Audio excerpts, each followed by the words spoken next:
All right, welcome to Talking Investing. I am Tom, and as always, this is not financial advice. Today, I want to talk about HIVE Blockchain, stock ticker HIVE. HIVE is a Bitcoin and Ethereum mining company. We talk about the Bitcoin miners all the time on this channel, so if that's content you're interested in, please remember to subscribe to the channel and hit the notification bell. Also, if everybody could do me a big favor and smash the like button, it helps out the channel a lot. Okay, with that out of the way, let's talk about HIVE. They put out their monthly operational update for the month of June at the end of the week last week, so I want to go through where their stock is at, where their market cap is at. I want to go through what they did in June and what their plans are going forward, because HIVE has a little bit of a different business model than all the other Bitcoin miners, and that's the thing. Each one of these Bitcoin miners does things a little bit differently, so it's worth understanding. This is why everybody needs to do their own due diligence to really understand these companies, because while in the end they all mine Bitcoin, they do have some differences. Some are subtle and some are not so subtle that make them different companies. So I'm going to try to go through what differentiates HIVE in this video, as well as talk about how they did in June and what the prospects look like for this company going forward. Okay, so if we look at HIVE, and I'm in the middle of trading on Monday today, it's the middle of the trading day, so HIVE is trading at about $3.29.9. That's a market cap of $271 million. So you're going to see when we get to the chart that this is down dramatically. However, I will say that it is down in line with all of the other Bitcoin miners. All of these stocks are down dramatically. So when we look at the chart, you're going to see that HIVE is also down drastically, but it's really very in line with the rest of the industry. Okay, let's take a look at the monthly update. Okay, so HIVE Blockchain Technologies is pleased to announce the production figures from the company's global Bitcoin and Ethereum mining operations for the month of June 2022, with a BTC HODL balance of 3,239 Bitcoin and 7,667 Ethereum as of July 6th. June 2022 production figures. Okay, so there's three things that they do here. They tell you the amount of production of Bitcoin they had in the month, the amount of production in Ethereum that they had in the month, and then later down below they will give us a Bitcoin equivalent converting their Ethereum to Bitcoin, so that you can compare this apples to apples against the other Bitcoin mining companies. About 35% of HIVE's crypto is still in mining Ethereum. So they're about 65% Bitcoin. That combination is shifting over time, and I believe they intend for that to continue to shift more towards Bitcoin over time. As we know, there's a potentially massive change about to happen to Ethereum. There's a switch from proof of work to proof of stake. HIVE has bought a lot of Ethereum mining machines, and at the time, a lot of people thought that was a waste of money, but they have now gotten, a year or 2 years out of these machines, and these machines have long since paid for themselves. It's the most cost-effective mining right now out there, so they have made a lot of money, and their philosophy has basically been to sell their Ethereum as they mine it and invest that money toward Bitcoin miners. They bought a lot of ASIC chips from Intel. If you remember, Intel introduced a new ASIC mining chip, so they have a big purchase order for those chips in. They have to manufacture those machines, so they've subcontracted to manufacture the machines, and together those will mine Bitcoin. So they are making a shift from Ethereum to Bitcoin, and they're using their Ethereum to do so. So I feel like that's a good philosophy. They've already probably are past broke even on the machines that they bought, and there's a chance that this continues to get delayed further than people realize, right? We've already several years into delaying this switch from proof of work to proof of stake. It sounds imminent, but yet it's already been delayed 3 times in the year 2022. Okay, so the first number is 278 Bitcoin produced in the month of June. So that's actual Bitcoin produced from their ASIC miners. That is not Bitcoin equivalent. So I want to compare June to May. So if you see in May, they mined 273 Bitcoin. So they did increase this by a little bit to 278 Bitcoin. And that's going to be meaningful because you're going to see their Bitcoin equivalents actually went down quite a bit. But that was all on the Ethereum side. On the Bitcoin side, they actually did mine a little bit more. They continue to move in the right direction as far as their Bitcoin mining goes. Now you'll see that they mined 2,542 Ethereum. Last month, that was 2,694. So when we get to the Bitcoin equivalents, you're going to see that all of the change, and it is less in June than it was in May, but it's all on the Ethereum side of the mining equation. The Bitcoin side of their mining continues to increase. Okay, so just a little word from Frank Holmes, the executive chairman. So Frank Holmes says, HIVE has experienced in managing the recent volatility since we were the first digital asset mining company to go public in 2000. 2017. So remember, they've endured an entire crypto winter as a publicly traded company. So, and have experienced both price surges and massive downdrifts or crypto winters before, and have strived to maintain a strong balance sheet of Bitcoin and Ethereum, which is completely unlevered. So that is also important. They have not leveraged any of their assets. They have very little debt in this company, and none of their cryptocurrency is leveraged or secured against any of that debt. The company maintains its business as a cash flow positive enterprise without any significant debt aside from a long-term real estate mortgage at 4% interest. So that is different type of debt than some of these other Bitcoin miners have taken on, which is at 10% or 12% interest or higher, and it is secured against either their machines or their Bitcoin itself. So this is more of a traditional long-term debt, and again, it's a very small amount versus their overall strength of balance sheet. So the one issue that I do have that investors I think have with them is they have not put out their March 31st financial statements yet. They have not. That will be their 10K because that's their year end. They've been notified that they're delinquent. They said they're going to get these out on July 15th, so that's just 4 days from now. So I think it's going to be important that they stick to that, and in the future I think they need to get these out in a timely manner consistent with the rest of the Bitcoin miners, because by the time this information is now coming at us, this is March 31st information and we're in the middle of July. So it tends to lose a lot of its meaning in an industry that is super high growth and is changing rapidly. 6-month-old information is not that helpful. Okay, so they say in June we produced an average of 14 Bitcoin equivalent per day, comprised of approximately 9 actual Bitcoin from their ASIC miners per day and our Ethereum production. So then they say we're pleased to note that as of today we are producing approximately 9.4 Bitcoin per day, an additional approximately 90 Ethereum per day. So even since the end of June, they went from 9 Bitcoin a day to 9.4 Bitcoin a day just a few weeks later here. So they continue to trend in the right direction. We are seeing the great unwind of highly leveraged proof of stake fintech companies that represented themselves as modern crypto lending platforms. So Frank goes on to say, we see how the abuse of leverage without regulation, which is endemic in proof of stake projects, causes volatility. We believe imprudent crypto cowboys have created a situation akin to the long-term capital management crisis of 1998, yet this time without a Federal Reserve to bail them out, because of course remember, banks are backed by the Federal Reserve. Cryptocurrency is backed by nothing. That's the point of cryptocurrency. It's decentralized. It is not fiat money, so there is no backstop to this. Now, there have been a few major crypto lending firms, FTX and Binance, that have tried to step in and act as a little bit of a backstop or a lender of last resort, if you will, but that will only go so far. I know that HIVE Blockchain, and we've talked to them about this on the channel, and they're concerned about the Ethereum switch to proof of stake. So they're not sure when it's going to happen or if it's going to happen. They are prepared for the eventuality, so they do have a plan, but as you'll note, they continue to see this get pushed off and pushed off. And, you know, here's Frank specifically saying it's these proof of stake situations that are actually behind all of this leveraging and lending. And as we've found out right now, we are in the middle of a deleveraging. This was unsustainable. It did not work. We don't know if we're through with the pain yet. Total Bitcoin equivalent for June 2022. So they had 420.8 Bitcoin equivalent in June. That is down from 459 Bitcoin equivalent in the month of May. Now remember, their Ethereum mining was down for whatever reason in the month of June. However, this 420 seemed to be a common number. They mined 420.8 Bitcoin as a matter of coincidence or not coincidence. Riot mined 421 Bitcoin and Bitfarms mined 420 Bitcoin in the month of June. So that is basically a three-way tie for second place. Core Scientific, of course, mined over 1,000. So just a very quick look at their balance sheet. I just want to remind everybody, this is a company that's very strong from a balance sheet standpoint. Now, again, this information is 6 months old. Next week or at the end of this week, we will get the March 31st. So that information is already more than 3 months old. But for now, this is the latest and greatest. And you can see they have $268 million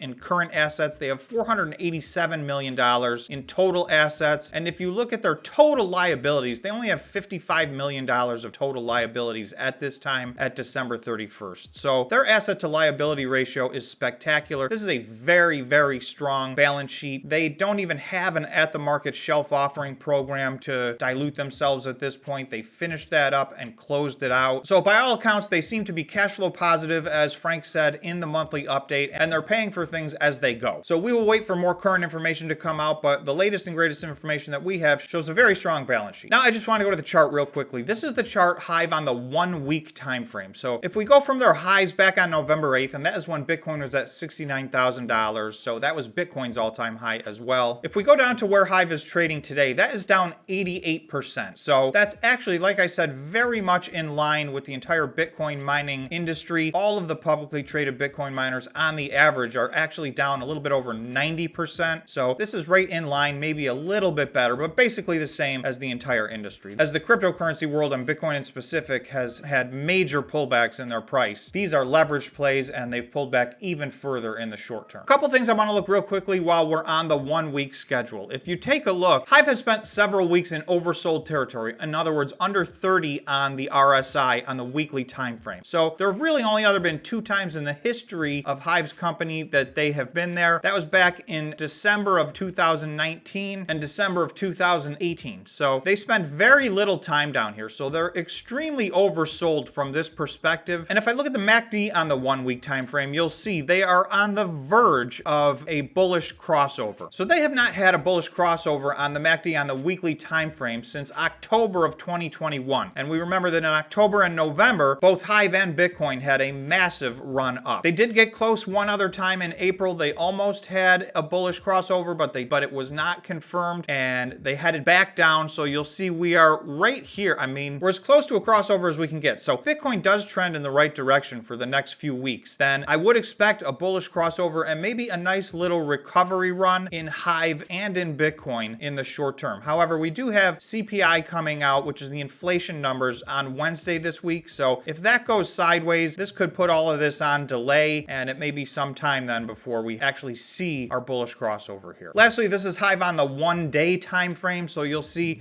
Hive has kind of double bottomed. It reached a bottom here in the middle of June. Then on July 5th, it went down and matched that. So since then, it's had a couple of run-ups, but it's been up and down activity. So today is down quite a bit. We're down almost 9% on the day today, but you can see this is trading in an extremely tight range. So we're waiting for a breakout. In the meantime, we seem to be trading sideways in Hive. I'm going to give one price target. Okay, so this goes back to Hive's price on May 4th. And remember, Bitcoin was up in the high 30,000s at that point. So there's a reason that Hive has pulled back significantly since then. But I do think that this point is reachable. Hive was trading at over $8. Now that's adjusted for their reverse stock split, but they were trading at over $8. That would be a 142% increase in the price of their stock. So again, this is not financial advice. This is a super volatile stock. They're down 88% off of their highs from 7 or 8 months ago. And again, they're down 9% today. So a lot of volatility here, but this is one number that I'm looking at, as a potential end of the year price target if Bitcoin can get healthy. But again, please do your own due diligence, know your stocks. Hive does a lot of things differently than a lot of the other Bitcoin miners. So that's all I got for you on Hive right now. Thanks so much for watching, and we will see you in the next video.